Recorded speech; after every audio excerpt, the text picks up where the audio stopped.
Que la gracia y la paz de nuestro gran Dios y Salvador Jesucristo sea con cada uno de ustedes.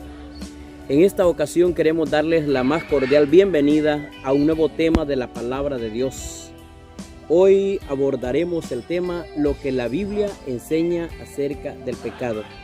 En este tema analizaremos dónde comenzó el pecado, con quién comenzó el pecado, cómo nos daña el pecado, cómo podemos expulsar de nosotros el pecado y cómo poder liberarnos para siempre del pecado. Muchos han llegado a pensar que el pecado comenzó en el jardín del Edén con Adán y Eva, pero mire que no, la Biblia nos dice otra cosa. ¿Dónde y cuándo comenzó el pecado? Es la primera pregunta. Dice en el libro de Apocalipsis, capítulo 12, versículo 7 hasta el 10. Después hubo una batalla en el cielo. Miguel y sus ángeles luchaban contra el dragón. Y luchaban el dragón y sus ángeles. Pero no prevalecieron ni se halló ya lugar para ellos en el cielo. Y fue lanzado fuera el gran dragón, la serpiente antigua que se llama Diablo y Satanás, el cual engaña al mundo entero. Fue arrojado a la tierra y sus ángeles fueron arrojados con él. Mis amigos, la Biblia nos enseña que en el cielo hubo una batalla. Miguel es el gran príncipe, Miguel es Jesús, Miguel es el Hijo de Dios. Dice que Miguel y Lucifer, porque hubo un ángel en el cielo, mis amigos, que fue creado hermoso. La Biblia lo llama Lucifer, lo llama Luzbel, luz resplandeciente. Son nombres bonitos, todos equivalentes a luz, porque era hermoso este ángel. Así fue creado hermoso, pero un día él se sublevó. Él pensó que podía ser igual o más grande que Dios y quiso quitarle el trono a Dios. Y por eso él fue destronado desde el cielo y vino a caer a la tierra. Otra pregunta que podríamos hacernos en este tema es: ¿por qué Dios creó al diablo? ¿O por qué Dios creó a Satanás? Quiero decirle, querido hermano y amigo mío, que Dios no creó al diablo. El diablo se hizo solo a causa de su orgullo. Dice el libro de Ezequiel capítulo 28, versículos 14. Tú, querubín, grande protector, yo te puse en el santo monte de Dios. Allí estuviste, en medio de piedras de fuego te paseabas. Perfecto eras en todos tus caminos, desde el día en que fuiste creado hasta que se halló en ti maldad. A causa de la multitud de tus contrataciones fuiste lleno de iniquidad y pecaste, por lo que yo te eché del monte de Dios, te arrojé entre las piedras de fuego. Oh querubín protector, se enalteció tu corazón a causa de tu hermosura, te corrompiste tu sabiduría a causa de tu esplendor. Yo te arrojé por tierra delante de los reyes para que miren en ti. Querido hermano y amigo mío, es importante que reconozcamos que el orgullo es destructor. El orgullo es más dañino de lo que nosotros nos imaginamos. Es fácil que cualquiera de nosotros se envanezca por lo que Dios le ha permitido tener, ya sea buenas casas, ya sea buenos terrenos, y se olvida que es criatura. Nosotros somos creados por Dios, no somos creadores. Por lo tanto, cada amanecer debemos decirle: Señor, gracias y ayúdame para continuar. Cuando Satanás fue destronado del cielo, en el jardín del Edén estaba Adán y Eva. Estaban recién creados, estaban recién hechitos, ellos estaban nuevos. Eran unos niños, no tenían experiencia. Era fácil que para un guerrero de experiencia como lo era Satanás, ya venía de arriba, los engañara fácilmente.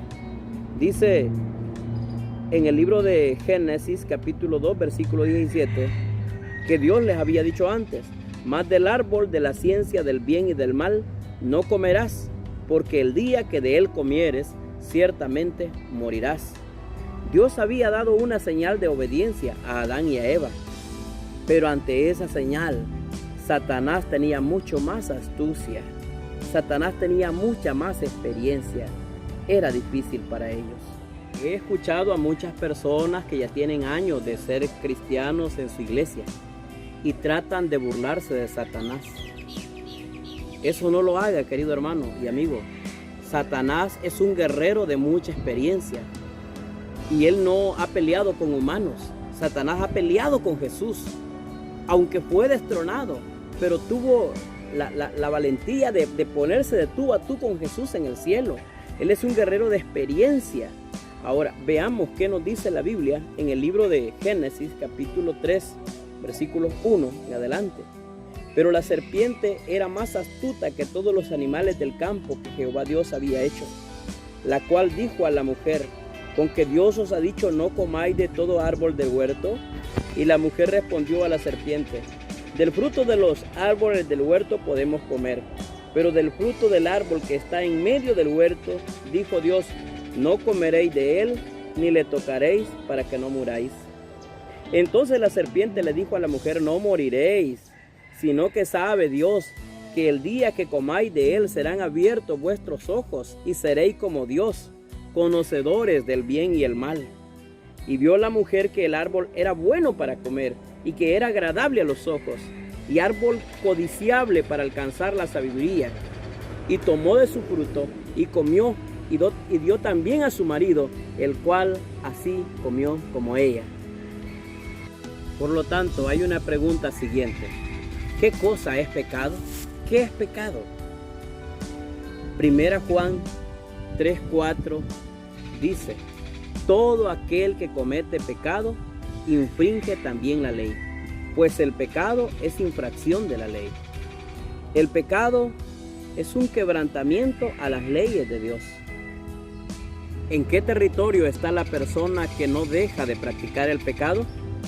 Dice en 1 Juan capítulo 3 versículo 8: el que practica el pecado es del diablo, porque el diablo peca desde el principio. Para esto apareció el Hijo de Dios, para deshacer las obras del diablo. Dice de manera clara y contundente que la persona que no abandona el pecado está en el terreno de Satanás. Prácticamente la persona que no está dispuesta a abandonar el pecado está en la cueva del diablo. Y siendo aliado del diablo no puede pelear contra él, no puede vencerlo. Jesús apareció para deshacer las obras del diablo. Cuando estamos en el terreno del diablo, significa que él nos tiene dominados. Y solamente Jesús puede liberarnos. Él dijo: y conoceréis la verdad, y la verdad os hará libres. No existe en todo el universo una enfermedad más dañina que el pecado. El pecado es una plaga que nos cayó aquí en la tierra, de la cual no nos podemos deshacer. El pecado es una enfermedad que está matando a hombres, mujeres, niños, jóvenes, ancianos, a personas de todo tipo, de todas las edades. El pecado mata a la persona físicamente, mata a la persona mentalmente, mata a la persona espiritualmente. El pecado deprime, el pecado destruye por dentro y por fuera. Querido hermano y amigo mío, tenemos que buscar a Dios para que Él pueda destruir el pecado que hay en nosotros. Porque si nosotros no destruimos el pecado, Él nos va a destruir a nosotros. Cuenta la historia que un hombre salió una mañana de pesca al mar y se fue al mar. Pero mientras estaba en el mar, las olas, el viento, la tempestad destruyeron su barquita. Y él, a como pudo, comenzó a nadar y a nadar y a nadar. Y llegó hasta una isla inhabitada, donde no había gente en ese lugar. Estando en esa isla, ese hombre no tenía amigos, no tenía compañeros. Solo se hizo amigo de un monito. Se encontró un mono que ahí estaba. Ese mono jugaba con él, ese mono dormía con él, ese mono estaba con él las 24 horas del día. Y era el único amigo que ese hombre tenía, aquel monito. Con él era su único entretenimiento, era su única diversión. Pero Aquel hombre todos los días anhelaba salir de esa isla. Todos los días buscaba ayuda, cómo salir. Pero un día dice que vio que un barco se acercaba y él comenzó a hacerle señas que viniera donde él estaba. Y fue correcto. Ese barco llegó hasta donde estaba nuestro amigo de la historia. Y cuando el barco se acercó y pudo anclar en ese lugar, le dijo: amigo, hemos venido para liberarte, hemos venido para salvarte. Y dice que aquel amigo le dijo: gracias a Dios que vinieron a liberarme. Y tomó su monito y comenzó a chinear su monito y decidió subir en el barco. Pero el capitán del barco le dijo: alto, mi amigo, si usted quiere ir con nosotros, tiene que dejar el monito, porque en esta embarcación no nos permiten llevar animales. O decide, o deja el monito y se va con nosotros, o se queda con el monito. Triste la historia, pero ¿sabe qué hizo ese hombre? Decidió quedarse en la isla con su monito, porque él se había acostumbrado a vivir con él, a dormir con él, a estar con él todo el tiempo. Querido hermano y amigo mío, el pecado se ha adueñado tanto de nuestras vidas que ahora se nos hace tan difícil abandonar el pecado. El pecado está con nosotros en las mañanas, en el mediodía, en la tarde, en las noches, cuando salimos, cuando regresamos, cuando vamos al trabajo. El pecado se ha enseñoreado de nosotros. Jesús quiere liberarte. Jesús quiere liberarme a mí. Jesús quiere liberarnos a todos, pero no puede llevarnos al cielo si no abandonamos el pecado. Así como aquel hombre no pudo viajar porque no abandonó su monito, tú y yo no podríamos viajar al cielo si no abandonamos nuestro pecado. Dice Romanos 3:23 que la paga del pecado es muerte, mas la dádiva de Dios es vida eterna en Cristo Jesús, Señor nuestro. Esto es lo que la Biblia enseña.